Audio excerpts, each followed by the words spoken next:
Euskal Herriko kultur gurdiaren pieza garrantzitsua da Durango, aurrealdean dagoen pieza. Eta Durango azoka da, eskaparate handia da, euskal kulturgintzaren topalekua. Eta Durango abenduko hitzordu garrantzitsua da. Durango prest dago, argi dago. Durangarrak prest gaude. Etor zaitezte euskal lurralde guztietatik azokaren esperientzia bizi izateko eta gure uriaren parte izateko.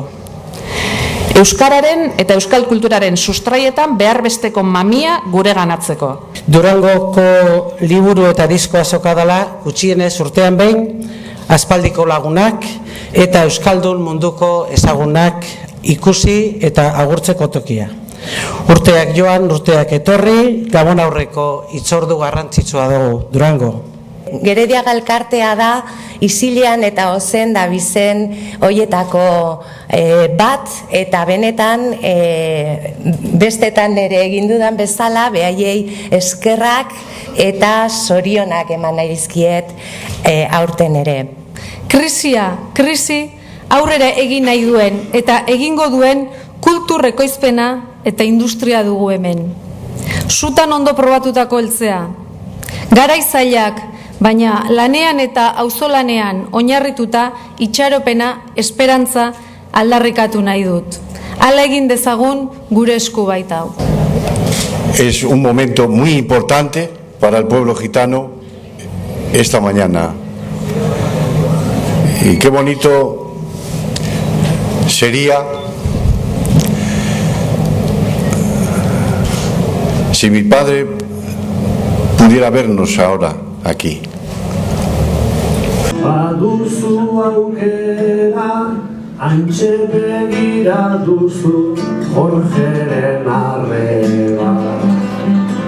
Aiargaitzez ez horik ez dizut esango, nere arreba ere Jorgeren zain dago.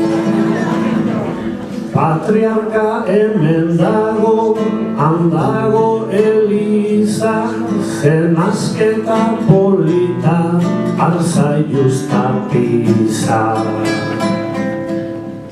Familian onartzegi, nik ez dut espero, neure ritmo problema ikusi ezkero. Patriarka hortxe dago, eske, ya querías tú también un yerno como este. Uste dute jolaserako bide bat ematen duela eta gu jolas hortan ahalik eta erosoen senditzen saiatuko gara, naiz eta gure baldintza prekarioetan aritu.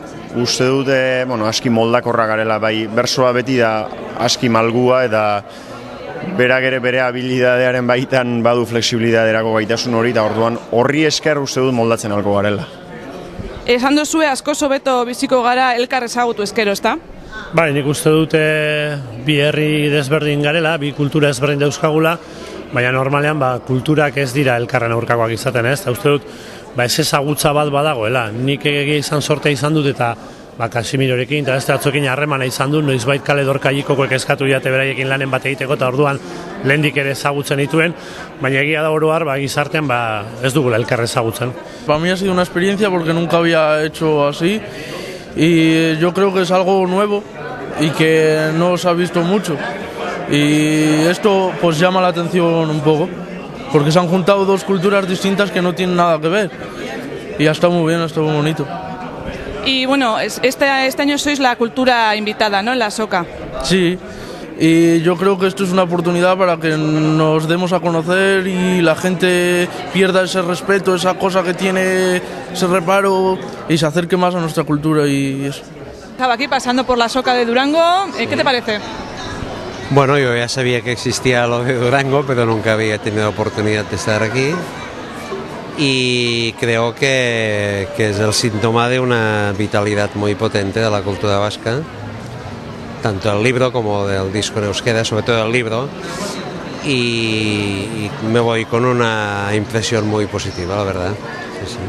Muy positiva y te vemos con, bueno, que algo has comprado, ¿verdad? Sí, sí, entre lo que llevo en la bolsa y en la otra bolsa, pues sí, algo he comprado y espero todavía los minutos que me quedan comprar alguna cosa más, porque yo siempre he tenido un gran interés por los temas vascos, la historia, la cultura, la política, y no solo interés, sino también simpatía. Por lo tanto, yo también soy un amante de los libros y es imposible que yo pase por delante de un sitio donde venden libros y no compre ninguno. Es prácticamente imposible.